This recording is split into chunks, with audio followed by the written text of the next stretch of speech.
It's right up my street, it's my boulevard. It's right up my Straza, oh my God. It's garden right up there, ah, it's right up my podcast. Oh. Welcome to Right Up My Podcast. This is Gwen Watson. And this is Kate White. And this is the podcast in which we talk to an array, a smorgasbord of really awesome people about the myriad ways to make yourself feel good. Great use of the word smorgasbord there, by the way. That's brought a smile to my face. And in this episode, episode 21, we speak to cyberpsychology expert Daria Kuss all about smartphone addiction. And this is something that we may have touched upon before in one or two or all of the episodes. It's a little weakness of Gwen and I's, but, you know, there is hope. Through this episode, we have found hope. We have! Oh, my goodness. I can't wait to share everything. Hey, so before we get into the episode... time for a little bit of whiffle waffle, darling. I thought it would be nice to mention that we have had such an overwhelming response to our last episode. If you haven't caught that yet, that is episode 20, perimenopause, or as we've coined it, perimena go. Because we don't want you to pause. Go. And it's really had such great reactions from the listeners, hasn't it, Kate? It has. It's been so encouraging, and it's made it feel like a real shared experience, actually, which has been brilliant, hasn't it? And Emma, the expert that we spoke to, the women's health expert, Emma approached it Emma Bardwell, in such an accessible, real, down-to-earth way. I think it was such an interesting and informative chat, wasn't it?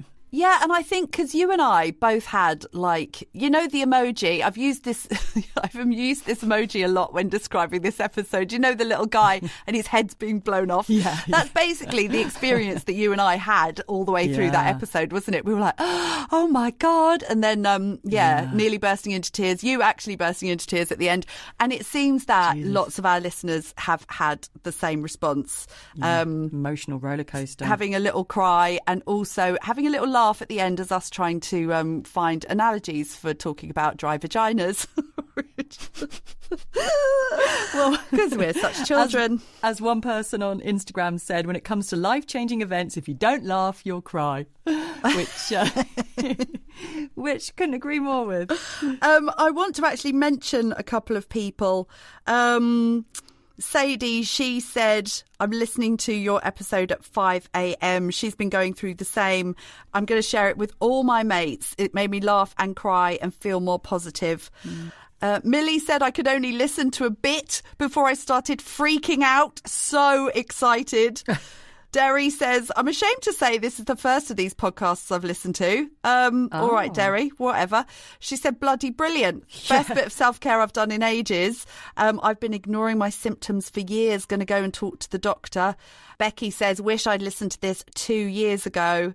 Steph says, so good to hear real conversation about this. Yeah, friend of the show, Liv Lawson, said, totally love this episode, ladies. Thanks for the host of info. So important to be having these conversations and sharing this great advice. Emma was fab. Caroline says, thank you for being fearless and honest about so much of this. I know it resonated with me and will do for so many more people. And so many more people actually are saying that they're now going to go and see their doctors. And one friend, actually, I'll read, Binks, also friend of the show, she said that her and her friend were discussing it in the pub last night and had a little bit of a tear, remembering Emma's line where she said some women just don't feel like themselves anymore. They've both been to doctors who've both told them that they're depressed and have tried to prescribe or have prescribed antidepressants, and now they realise that that is not what they need. Yeah. So... yeah. I mean, that's massive, isn't it? Yeah. That's a big deal. Yeah. Yeah. And Scott Smell on Instagram has also said this is essential listening for any woman in her late 30s onwards. Perimenopause is a topic we rarely hear about, and this is so informative and honest, but also fun. Highly recommend. Thanks, Scott Smell. Thanks, Scott Smell, and thank you to everybody who has sent us feedback, and thank you to everybody who's listened, and also to everybody who's now sharing it with their friends. Already it has outdone all the other episodes of this series. Yeah. So really pleased to see that it is stories being shared far and wide. Absolutely brilliant. Definitely. And if you don't mind me asking, Gwen, you mentioned in the outro to the perimenopause episode that you had been prescribed HRT by your GP. Have you started that yet? Yes. So I started that very day when I was prescribed it by my doctor. So I think I've done about 3 weeks now. So I've done 2 weeks of the estrogen patch, and I've moved on to I'm 1 week down on the combo estrogen and progesterone.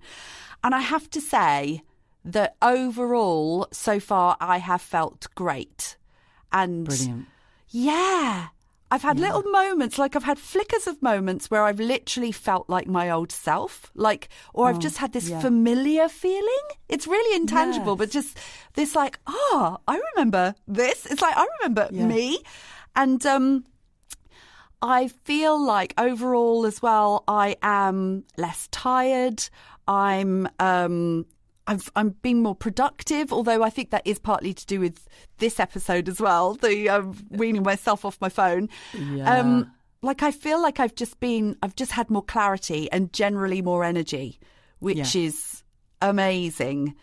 Definitely. Yeah. There's been a couple of teething issues. I did have some nausea in the first week. I have had a couple of days of headaches, but it's hard to pinpoint what, if that is from this. And the thing is, you've got, and side effects will wear off as well. So I've got to just try it for a few, I'm going to go and see the GP after, in another couple of months. So so far, so good. And I realise also HRT isn't for everyone. And, no. Some people might not have very bad symptoms, in which case you don't need it. Some people might have far worse side effects. So you might be able to try different types of HRT. Some people might decide, I'm just going to ride out the symptoms and come through at the other end and not bother with HRT at all. There's all different options. But yes, for me, I'm absolutely bloody delighted. Excellent. It's your little early Christmas present to yourself, little hormone dose. Yeah. Merry bloody Christmas. Oh my God. Honestly. Yeah, I'm absolutely, so far, really, really good. I'm so pleased. I'm so pleased. Yeah. Yes. And actually, talking of Christmas, as the C word has cropped up, I've got a little present for you. Would you like? Oh my God. So would you like to just go down the traditional Christmas route where I send it to you, you unwrap it under the tree on Christmas morning, and it's a wonderful surprise? Or shall I show it to you now? I've backed you into a corner here. I mean... I feel like you should show it to me now. Do you? Is that the right answer? Well done. 10 out of 10. Go to the top of the class. All right. So, little rustle of paper bag. Oh, this is exciting. I saw this and I thought of you. Now I'm going to have to hold it up to the Zoom camera. Sorry, listener, but Gwen can describe it to you. Can you see that, Gwen? Oh my goodness. I know exactly what this is. What is it? Hang on. It's Frida Kahlo. And she's a doorstop. It's Frida Kahlo painted on a doorstopper. Who doesn't want that for their Christmas present? I should say that it's made by a company called meetthewedgies.com, and they're made by a charitable group in Sri Lanka aimed at empowering men and women based in rural areas of the country. And I just saw it and I bloody loved it so much. I'm obsessed with them. Oh my God. Who knew doorstoppers could be so exciting? That's so perfect. Do you know what? I need one for my office door because the door slams shut because I have the window open for little Tortorico to get in and out. And so I really need a door stopper. That's so perfect. I have never bought anyone a door stopper before thinking this was a good thing. Thank you, Kate. And they've also got one painted like Prince, which I want so much in my life as well. Oh my God. I think you need it. I think you owe it to yourself to have that. I do. I've just realised that, of course, this is our Christmas episode, isn't it? Because it's coming out the week before Christmas. And I have turned up entirely empty-handed. It's all right. Just the love and knowledge that your friendship is something along those, something about friendship and love. Yeah, piece that together into a sentence and there you go. Merry bloody And that Christmas. is my gift to you. Received with gratitude. Merry Christmas. Thank you, Kate. That's very, very lovely. So we all know what I've been doing to make myself feel good. Slapping drugs into my body. and starting to feel a bit like myself again. How about you, Kate? What have you been doing? Well, I read this article in the newspaper a couple of weeks ago, which had this brilliant idea. It was all about money and how not to spend so much of it. And it had this brilliant suggestion. So we've all heard of the 5-2 diet. I've never done it, no intentions of doing it. Anyway, this is nothing to do with dieting. But where you fast for 2 days and then you eat whatever you want for 5 days. So this is the spending equivalent of that. So you don't spend anything for 2 days and then you don't really worry about it for the next 5 days of the week. So for 2 days, for me, it's a Monday and a Tuesday. I've put in my diary, in my phone, no spend day, just as a little reminder because I have a memory like a goldfish. And then for those 2 days, other than, sometimes something essential happens, like you've got to fill up with petrol or you've run out of milk. But anything other than the essentials, I'm not allowed to do. Even better, get organised and don't even have to spend even on the most essential things. And then for the other 5 days of the week, just don't really worry about it too much. Obviously, that doesn't then be like, great, on day 3, you buy that holiday to the Maldives. It's not a kind of go nuts on the other days.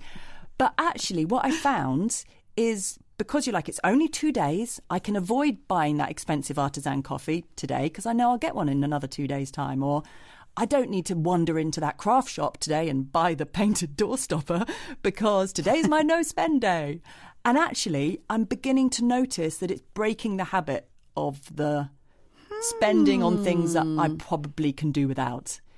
Because it feels doable because it's a short period of time. But then actually on day 3 or 4, when in theory I can spend something, I can spend my money on something frivolous, I don't feel the need to, or I don't want to in quite the same way because I've got used to just going without it. I like this a lot because I think a lot of us do have a habit of just buying shit we don't need because there is something rewarding in that process of buying, of spending. And actually, if we were to just pause for 24 hours, I was saying this to my dad the other day, he had a couple of items on his desk, like a telescope that you join to your phone and some Bluetooth speaker. He hadn't even got out the box. I was like, why have you bought these, you absolute nutter? Because he's seen some advert on Facebook or something.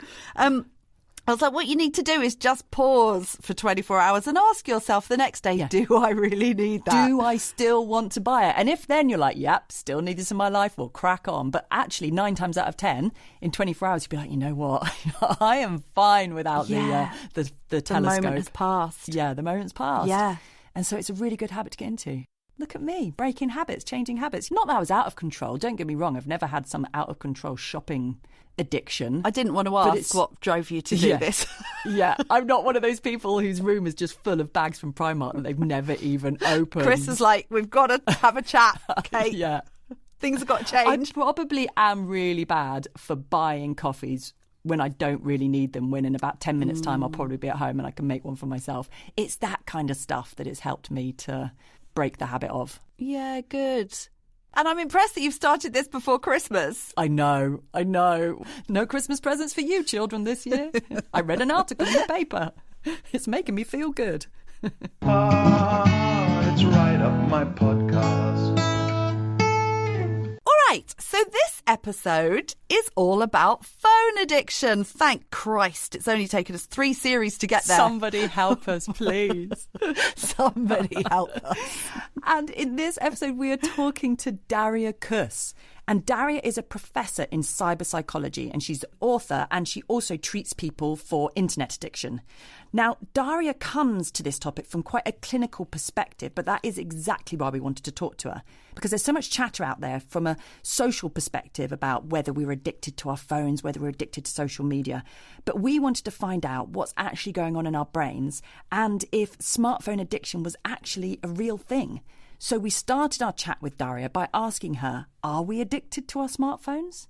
Now, it's a really good question. I think one of the key things that we need to consider is the amount of time that we spend on an everyday basis on our smartphones. Now, I've posed a question to my master's students the other day, and I think the ranges of smartphone usage, daily smartphone usage, were between 3 and 14 hours on an average day.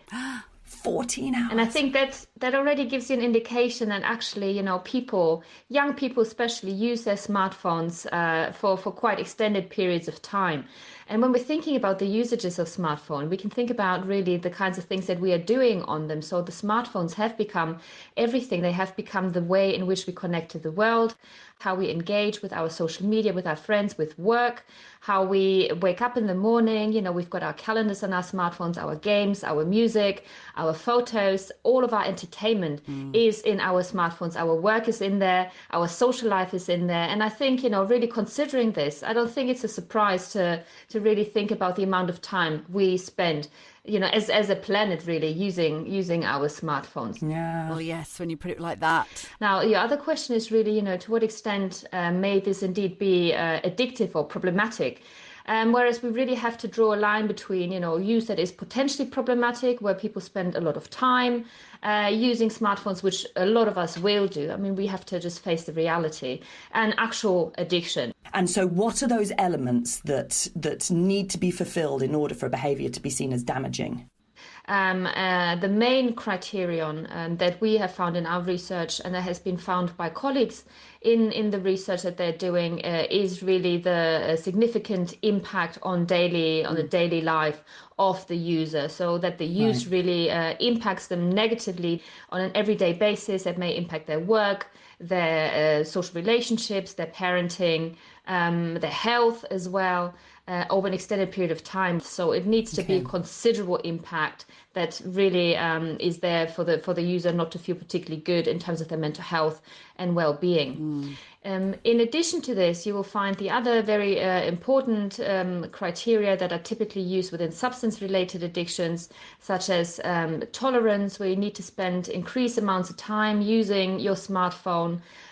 Withdrawal, so experiencing both physiological as well as psychological withdrawal symptoms if you're unable to use your smartphone. And I think in the context of the smartphone, nomophobia comes into play here. So nomophobia. Oh my God. No mobile phone phobia, basically having the anxiety of being without your phone. You can talk about separation anxiety, increased attachment here as well. Lots of people experience this. And there are a number of other criteria as well, such as loss of control, for example. So we know that in the clinical context, so the loss of control often brings people into treatment where they realize, actually, I can't help myself. I've tried everything. I've talked to people, but I really require professional help in order to overcome the problems. Is there something happening to our brains when we are engaging and interacting with our smartphones for an unhealthy period of time? What is happening is the limbic brain, so the mid part of your brain, is going to be activated, and it is a part of the brain where your motivation sits, or your emotions as well.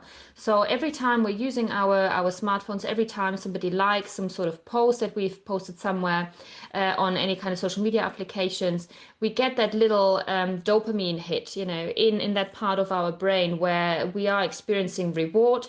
It gives us a sense of pleasure. It may be very short-lived, but the interesting thing about the brain is it learns really quickly, and it very quickly learns to associate that little bit of a reward, and it will expect that reward. So, all of a sudden you need to increase the amount of time that you're spending in order to have the same pleasurable experience, which may really explain why we tend to spend more and more time scrolling through those news feeds to see what's going on.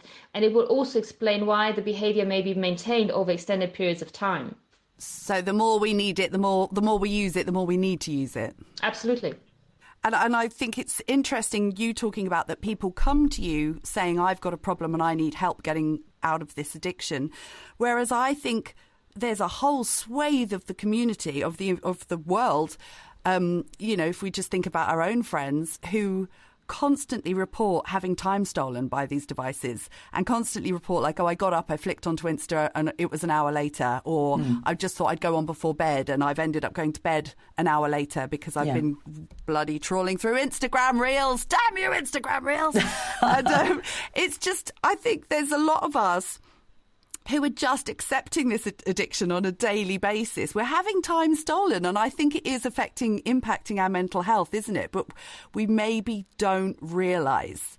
I think you're absolutely right. I mean, when we're thinking about our smartphones, using them has been so habituated. So it's become a habit. This is something that we do. We don't even think about it. It's a natural thing that we do on a regular basis when we're waiting for the bus, when we're waiting in a supermarket, to pay for our items. Whatever we do, we will be picking up our smartphones. I think, they have become really, digital pacifiers. Yes. Yeah. They help us to resolve problems that we have. They help us feeling a bit better. They help us, being entertained. And I think at the same time, what we're losing is these periods of silence, or those periods of solitude where we can think about the world, where we can reflect about ourselves, about the day that we've had and things like that. All those moments that we've previously had are now taken up by, as we're saying, using Instagram, checking what our friends have been up to, reading the news and just engaging with the smartphone. So that can be problematic in some ways.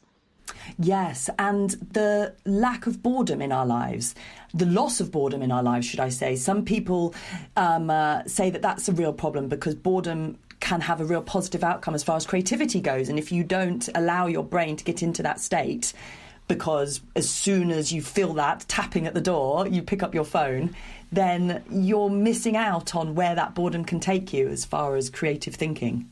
It's creative thinking, it's scientific thought, This is exactly when you've got the eureka moments, when new discoveries are being made. It's when you've got periods of relaxation, periods of boredom, as you're mentioning it. And nowadays, we've almost eradicated those kinds of opportunities that we otherwise would have had. It requires us to give ourselves a break. Sometimes researchers refer to it as, taking a digital sabbatical, where they may go tech-free for a weekend or perhaps even for a week. It's possible, and very often when I talk to participants in my research, they also say to me that, yes, it is possible to do it. And when they actually do it, they feel almost a sense of relief of being able to not having to be connected all the time, because there's a lot of pressure on people being present. And if they're not present, they've got the fear of missing out. So they're experiencing FOMO. It's a really difficult kind of a construct. So people find it difficult to be without their phones, but at the same time are relieved when they are without their phones. When I've had those periods, whether it's been on holiday or whether my phone's broken, when something's happened, you have that initial oh my God, I'm unconnected. And then, it's a release. It's a huge and it's relief. So nice. Yeah. And for me, what I love is not having the 250 WhatsApp messages a day. And don't get me wrong, the ones that I'm happy to have. Well, no, this is why I suddenly thought I should clarify that. There's ones, like the ones from you, Gwen, that I'm delighted to have. The ones that I find really get me down is all the groups, all the WhatsApp groups that we all belong to, when 90% of the messages aren't relevant to you. And then I've got a few friends who are really pushing back against that now. They're like, I'm sorry, I love you all, but I'm just going to leave this group because I've just got to cut down on all of the WhatsApp messages I'm getting, because it's that feeling, as you said, Daria, that feeling of wanting to be present, not wanting to miss out, yet it's exhausting to keep up. Absolutely. Oh my God, I just felt a relief, you even saying those words. Hey guys, I love you, but I'm going to leave this group. How easy is that? And I know. Yeah. No one cares. Everyone's like, cool, yeah, go for it. There are also people out there who don't know how to mute notifications on groups. If you are one of those persons, if you are listening right now and you are one of these people, then do it immediately. On a slightly different phone-related topic, I saw something the other day that made me laugh. It's like, when you're sat around at the dinner table together, or out at a pub or something, having your phone face down on the table does not count. Just do not have it on the table. We're not being fooled. And that is exactly what I do. It's like, look at me, I'm putting it face down, guys. This is me being present. This big thing about turning it over. Yeah, you've got my full attention right now. Nuts. Can we talk a little bit about self-control? Because we touched on it earlier about how when people are scrolling through Insta Reels, as sort of Gwen's already mentioned, that you're aware at the time that this is not making me feel good, yet we cannot stop the action. So what can we do to help strengthen our self-control in those moments? It is really difficult. I think we're all very easily fooled into, using technology a lot because we have the perception maybe, it's a way for us to escape our everyday lives, or it's a way for us to relax or feel entertained. I think it's particularly difficult when you've had a hard day anyway, when you're feeling stressed, when you're feeling tired.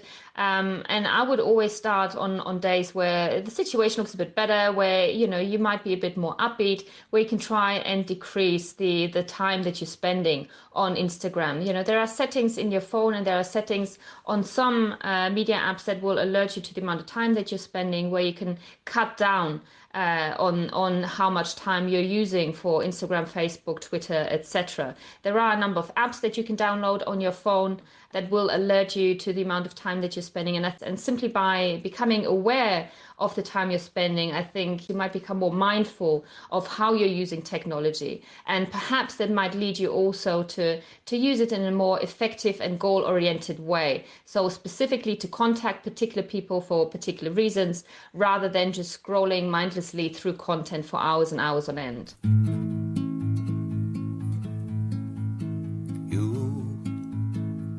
You light up every room. You're the one I want to see. The answer to my questions, you know just what I need. And when I get you in my hands, you move in sync with me. You're my iPhone 23 SE. And I will always love you until next year. The 24 looks sweet.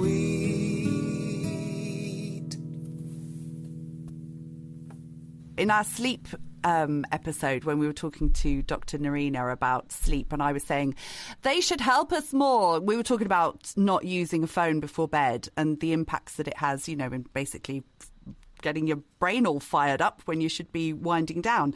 And she's like, who are they? Who should be helping? You should be doing it. You should just be having your phone out of your bedroom and making an effort. And but when it's a highly addictive thing, it's like you were talking about self-control, Kate. It's very hard for us to exercise self-control. But there are I feel like phone manufacturers are recognising this now more, aren't they? I read this in an article very briefly, so I don't have the details, but I feel like they are taking a bit more responsibility. Is that true? Am I just being hopeful? I think there is a trend by some of the big media conglomerates to really think about, how can we improve people's mental health by means of design features of our products. So, how the phones operate, the kinds of settings you can use in order to change, the brightness of your screen, for example. There is always that kind of dimmed mode that you can use when using the phones in the evening to help your brain, as you're saying, to wind down, to become a bit more relaxed.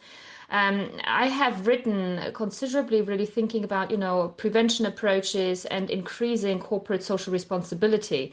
And at the moment, what we find, especially in the context of mental health, and also thinking about the recent Facebook whistleblower, even though there are a few ways in which companies are trying to improve their design features to support the users, I think too little is being done, too little money is being spent on it, and I think this is highly problematic. I wanted to go back to something you mentioned earlier. Sorry, Toto the cat is really wanting to be very involved. She's absolutely fascinated. She has a particular interest in this because I've spent many hours of my life watching animal rescue videos on Dodo. The Dodo videos that you get on Instagram and Twitter. I've watched so many of those. I'd love to rescue an animal, and now I've got my very own one. And literally, I will catch myself still watching these videos while she's sat there playing on her own. It's moments like that. Where I'm like, oh God, I've got a problem. I've got a real life cat now. I should be really present. Something you mentioned earlier was, I don't know if you called it phone distraction, and basically how it impacts on us, like while we're working or studying, etc. And that is so real for me. I'll have it next to me as I'm working. So I'm just casually responding to WhatsApps all the way through as I'm doing work. And I will get to the end of a piece of work and think, that took me twice as long as it should have taken me. And I think this is a real day-to-day problem for a lot of people, isn't it? Yes, absolutely. I mean, our research has really indicated that phone distraction, the smartphone distraction, is a thing. It is problematic. It may decrease our attention spans. And I think about it, in the context of young people using it, where their brains may have not fully developed. They continue developing until the early 20s. So when the brains are still developing, you will create those neural connections, the connections in the brain in different ways when technology is being used. So thinking about potential problems with attention, longer term as well, thinking about how people are able to engage with one another. So that skill of having an actual face-to-face conversation appears to be, really difficult to attain by a lot of the young people nowadays. They find it difficult to maintain their focus on extended tasks where they really need to sit down, write their essays, for example, for exams and so on. And I think it may be problematic. And I think, over the coming years, we may see the repercussions of that. And what might those repercussions be? Well, as I've mentioned previously, problems in connecting with others face to face, where we very often, instead of speaking to them, we would text them, where you can edit, where you can delete, where you can change things around to just appear better, appear a bit more eloquent, for example. Problems with attention, so the problems in focusing, the problems in completing tasks. And constantly needing significantly more time, as you were saying, to complete what it is that you're currently doing. You mentioned not you mentioned, but I know you've spent some time as well researching addiction to online dating apps. Let's talk about that for a little bit. How is that changing the way people approach their romantic relationships? Oh, what a doozy. Yes, online dating. We've been researching this, and online dating really offering the opportunity for people to connect in a romantic way as well, making it easier, let's say, to find the right partner, to find a romantic mate, a soulmate, if you wish. But it doesn't come without its problems. So thinking about the shopping mentality that lots of people have when they are using online dating, where there are so many potential mates out there that, the next best person is really just one swipe away, where you may have already seen somebody who might be interesting, but actually, that next person just ticks the boxes a little bit more. And that constant thought that there will be somebody better out there, which can lead to relationship problems. Oh God, that has made me laugh and also cringe and be a bit sad inside, it being called the shopping mentality. Yes, but it's like that, isn't it? It's like, I want to get this, and this. And but look at this shiny new person. He's got a beard. Shiny new thing. And that thought that the next person might be even better. Yeah, that's tantalising. It's hard to resist. Oh God, but it's just another thing to scroll through, isn't it? And it's getting in the way of real connection in a way, isn't it? Because you're having these you're presenting yourself in a certain way. Like you said, you're curating your what am I saying? You're curating how you're seen, how you're... Yes, and you're doing it in a way that you can edit and present and etc. rather than real life, down the pub, balls to the wall. This is who I am. Absolutely. Yeah. You will present yourself in an idealized form. On online dating platforms, on your social media platforms, it will be the ideal version of yourself, which in many cases can be quite different from your real life version. And I think that is a problem that is affecting particularly young teenage girls considerably, where they want to attain those, goals or ideals that they see on Instagram in terms of the people that they're following, thinking that this is the norm, thinking that this is what they should be living up to. But we know that it's far away from reality. And it also impacts, connection in sexual behaviors for young people, where they're viewing a lot of pornographic content online and they think this is how their romantic relationships should be. Yeah. And it's getting in the way of authentic connection. And across all of these ways, in sex lives, in friendships, it's all getting in the way of authentic connection, isn't it? One thing I found interesting when listening to the interviews by various people from Facebook was that they all said that they don't use it and that they don't allow their children to use it. Absolute bastards. I know. And do you mind me asking, Daria, do you use these social media platforms? Yes, I do use Facebook and Twitter. However, I don't use Instagram. And, main reasons for me are similar to lots of other people's reasons is, the possibility of connection. As I've got friends and family all around the world, it's just the easiest way of actually engaging with them. But at the same time, with those online communities offering you the possibility to find people who may be interested in the same things that you're interested in. Also thinking about local communities and so on. So I think, if you're able to really think about the reasons for why you're using the platforms and use them in a goal-directed way, I don't see anything wrong with it. I think they can actually be quite enriching. There is so many opportunities when you're thinking about marginalized populations who otherwise wouldn't have the possibility to get together, people with disabilities, caring responsibilities, and so on. So I think it's really important for us to also understand the benefits that social media can bring to our lives. Yeah. Absolutely. And I think, we can just use it in a far more healthy and productive way, can't we? And feel clearer in our lives. I think the thing is that when it permeates every aspect of your life, when you're eating, when you're cooking, when you're driving, when you're interacting with others, it feels like there's no space from it. It feels like you don't have that. You don't have that time to be present and, like you said, to process. Yeah, you feel mentally foggy, I find, if I've been using it too much, because you're sort of torn between the digital world and the present world, and it leaves me with this weird sort of brain fog, like I'm not fully able to focus or concentrate on the real world, actually, if I've spent too much time in the digital world. Yeah, and our brains haven't actually evolved that quickly, have they? So we're asking our brains to do too much. I remember reading, like, when you're scrolling through your Twitter feed, for every single post you see, you are having to make a decision whether to like it, whether to engage with it further, whether to scroll past it. So that speed at which we're asking our brains to make decisions, they're not used to it, are they? They haven't caught up with that yet. So that's what leads to the brain fog, isn't it? Absolutely. I mean, your brain can only process so much information at a time. And through technology, through our smartphones, our social media, that we are bombarded with messages, with advertisements, with, connection requests, etc. It is really difficult to process everything at the same time, especially when you're being bombarded with all of this over extended periods of time on an everyday basis. I like to live in a predictable way.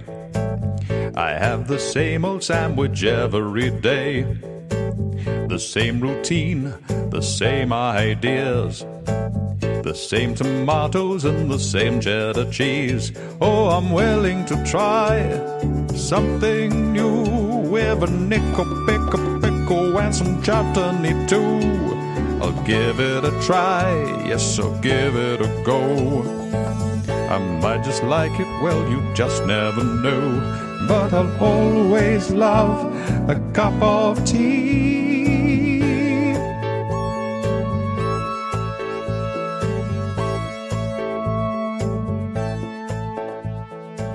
So as per usual, we like to try everything ourselves. So we asked Daria for her top tips on how to wean yourself off your mobile phone. What I would recommend is, first of all, actually make time in the day for your smartphone use.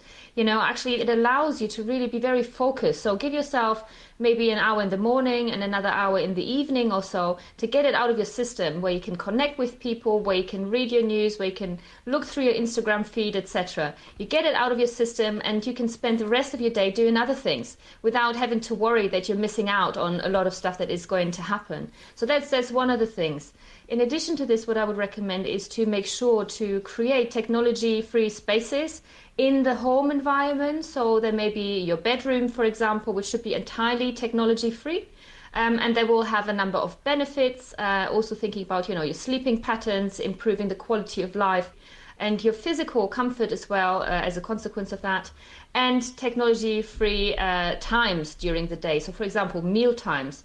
to ensure nobody in your home environment is using technology whilst you're having a meal together where you can have a conversation. Good old school conversations as well. Really trying to encourage those kinds of things, the basic things that connect us to people, that give us that kind of reward that we're trying to achieve by means of using technology, by means of using social technology.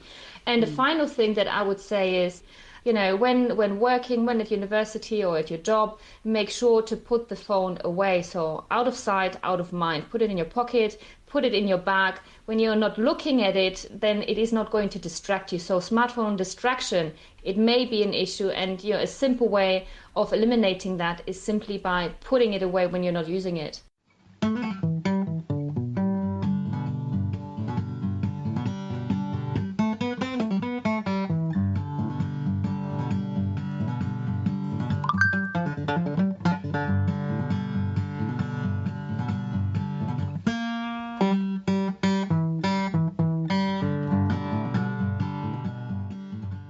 Thank you so much to Daria for taking the time to have that really interesting chat with us.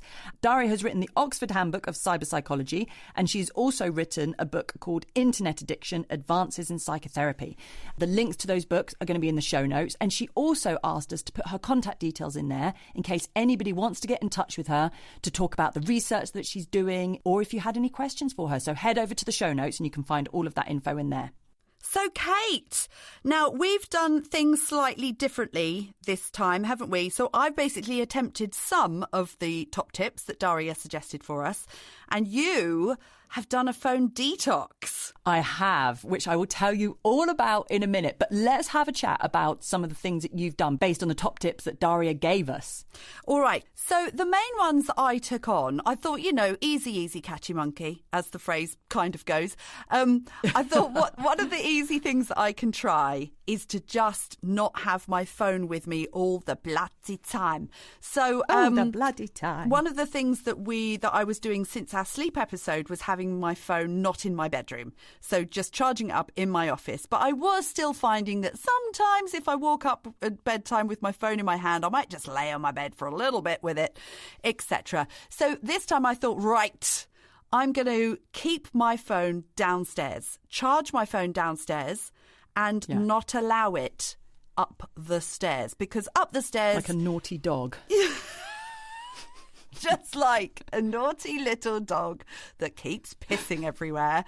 I'm going to keep it locked up in the kitchen. So, because my office is upstairs and my bedroom is upstairs, so I would love them to be phone-free zones. So that is what I have been attempting this week. And yes.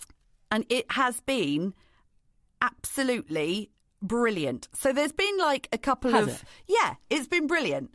There's been like some moments where I look to my left and there's my phone next to me as I'm sat there at my desk. I'm like, how did that get there? How the hell did that get there? For God's sake. Such a mystery. I know, and then having to walk it back downstairs again. Or like, anything you do. Like when I was sat there doing some admin and I was signing up, I think I was signing up for my new internet provider and something else.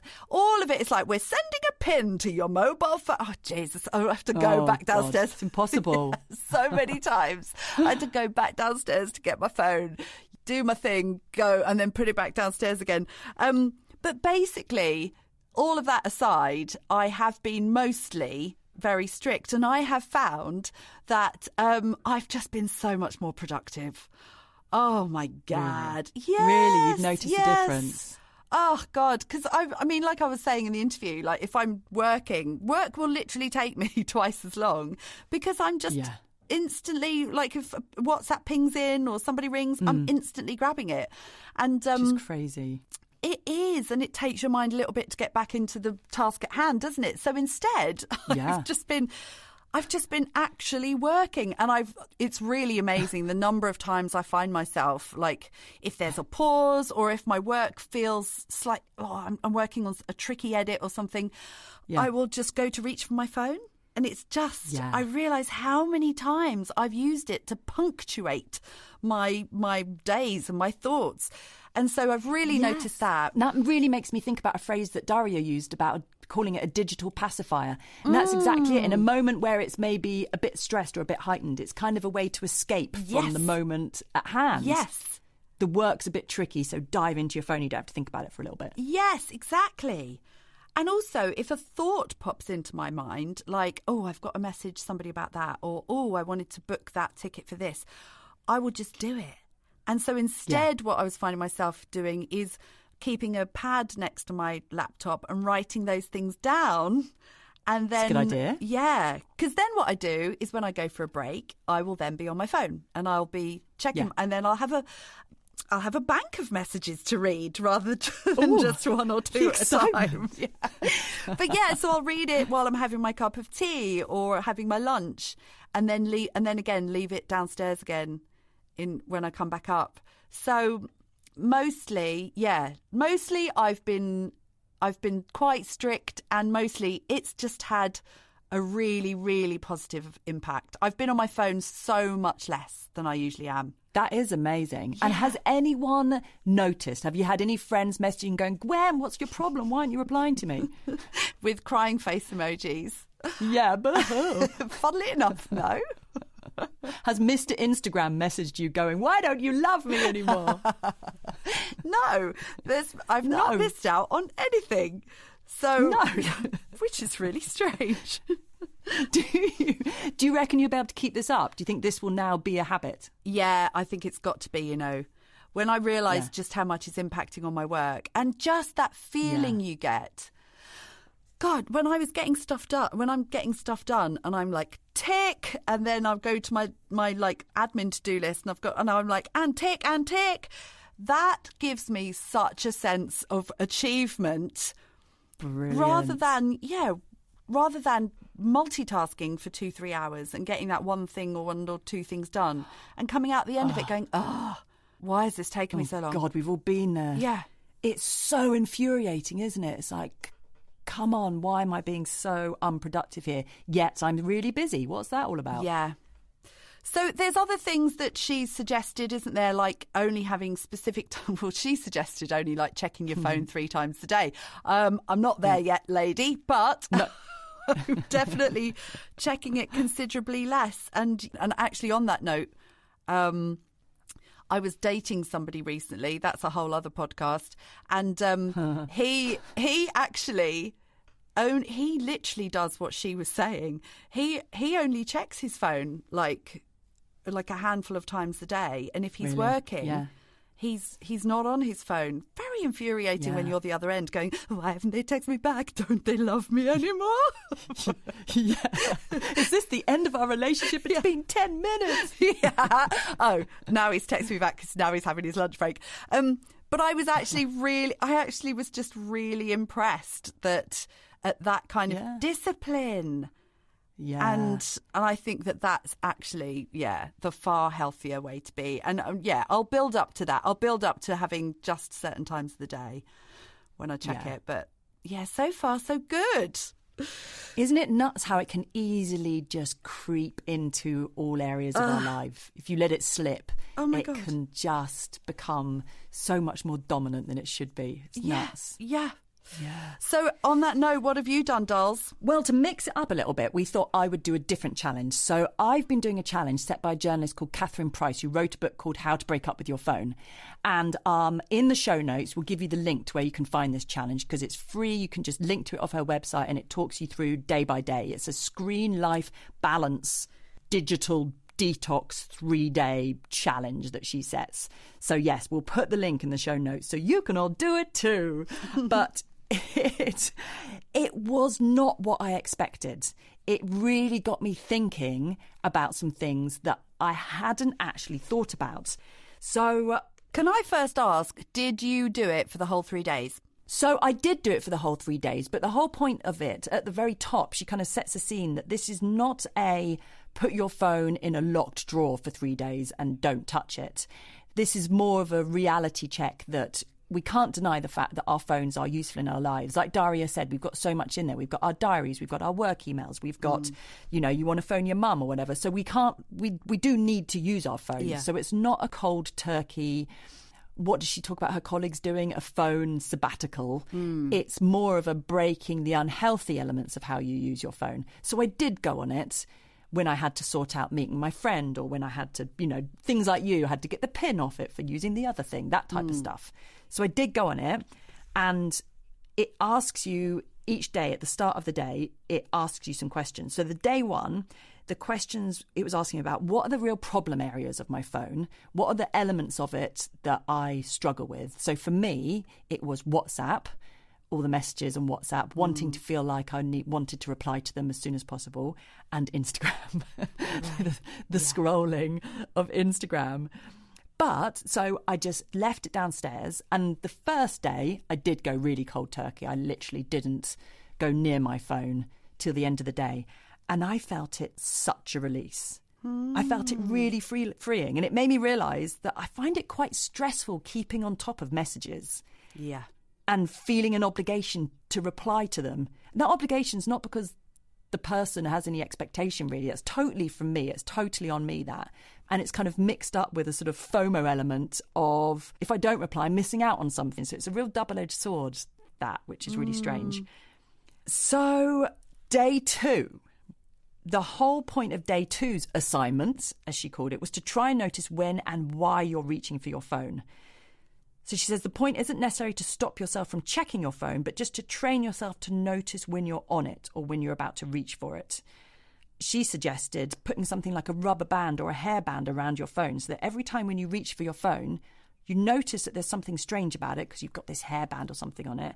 And that's enough for your brain to trigger okay, why do I need to pick up my phone response? Oh, that's interesting. So it's cutting through because it's habitual. So it's cutting through that habit. Yeah.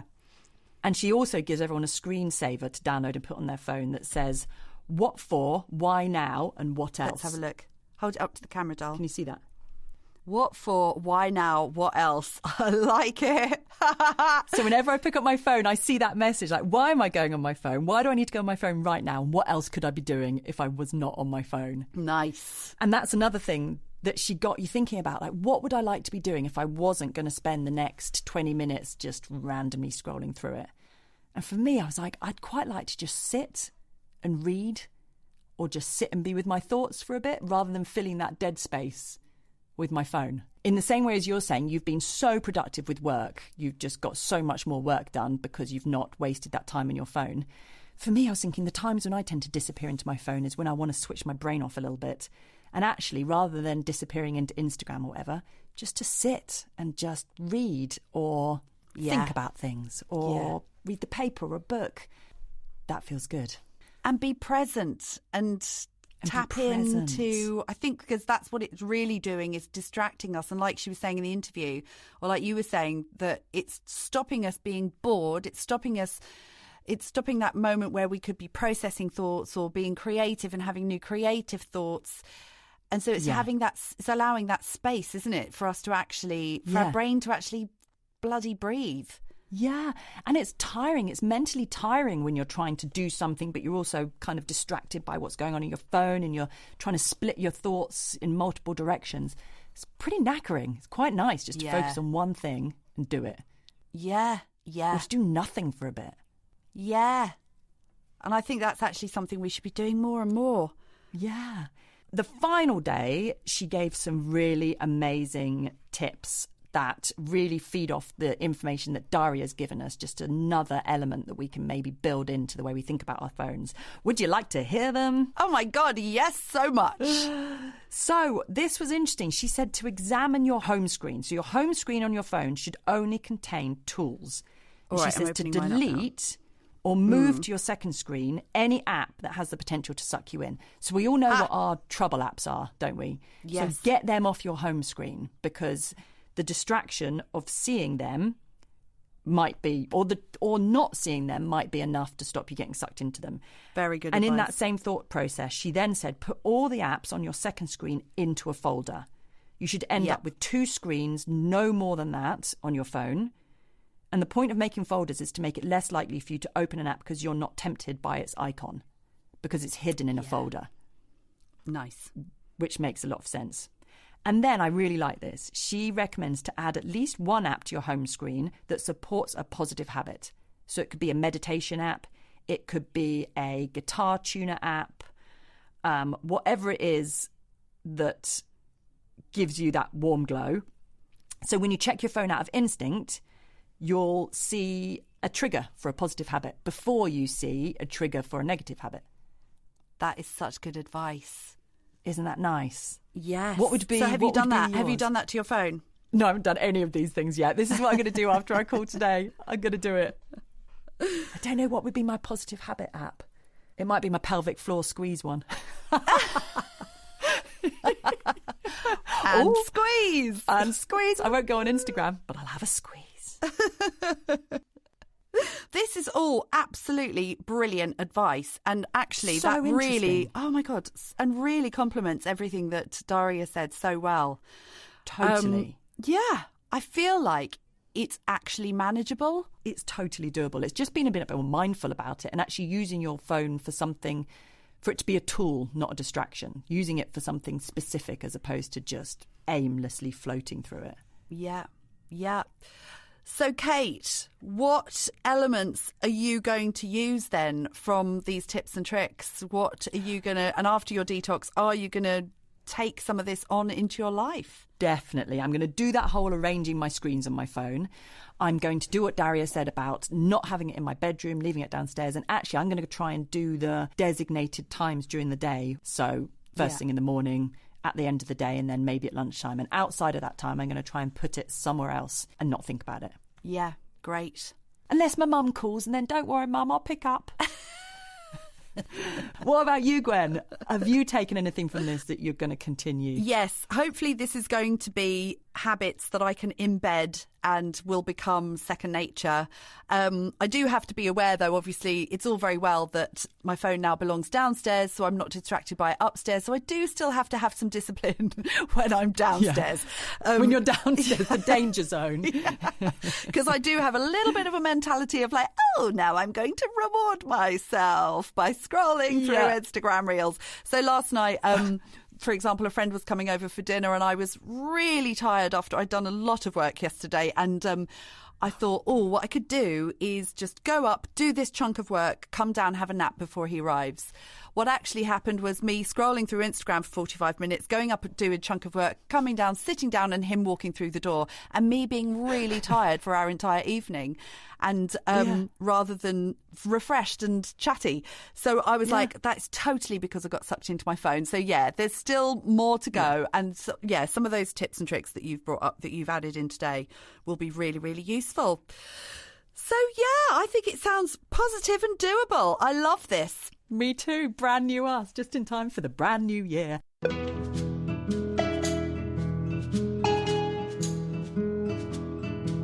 Thank you to everyone for listening and a great big Merry Christmas from both of us. We really appreciate all of you. We really, really do. Without you, this would not be possible. Actually, it would be possible, but it'd be a lot less fun and it would be absolutely pointless, to be honest. Just me and Kate talking in our bedrooms to ourselves. Yes. And you can get in touch if you want to send us a Christmas email. You can email us at writeupmypodcast@gmail.com. We always read all of the emails and messages that we get from everyone. So thank you so much.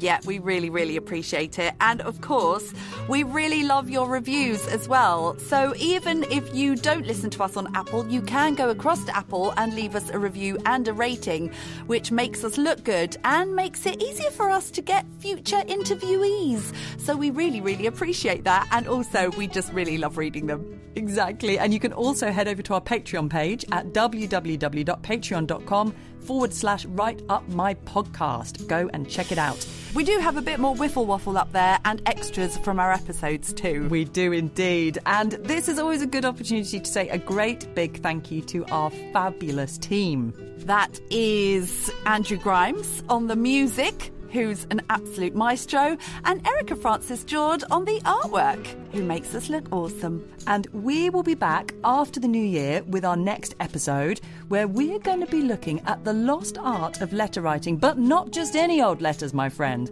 We are talking smutty letters. So join us in 2022 for the next episode of Write Up My Podcast. Actually, I think it's coming out before the new year, isn't it? Oh, It's right. in We'll between scrap all of Christmas that and New then. Year. Yeah. Actually, we're not sure. We're aiming for the dead zone between Christmas and New Year to keep you amused. But if we're too full of sherry, it'll be in 2022. How about that? A very Merry Christmas to everybody. And meanwhile, keep trying things to make you feel good. Bye-bye. Merry Christmas. Merry Christmas. Ho, ho, ho. Oh. Ho, ho, ho.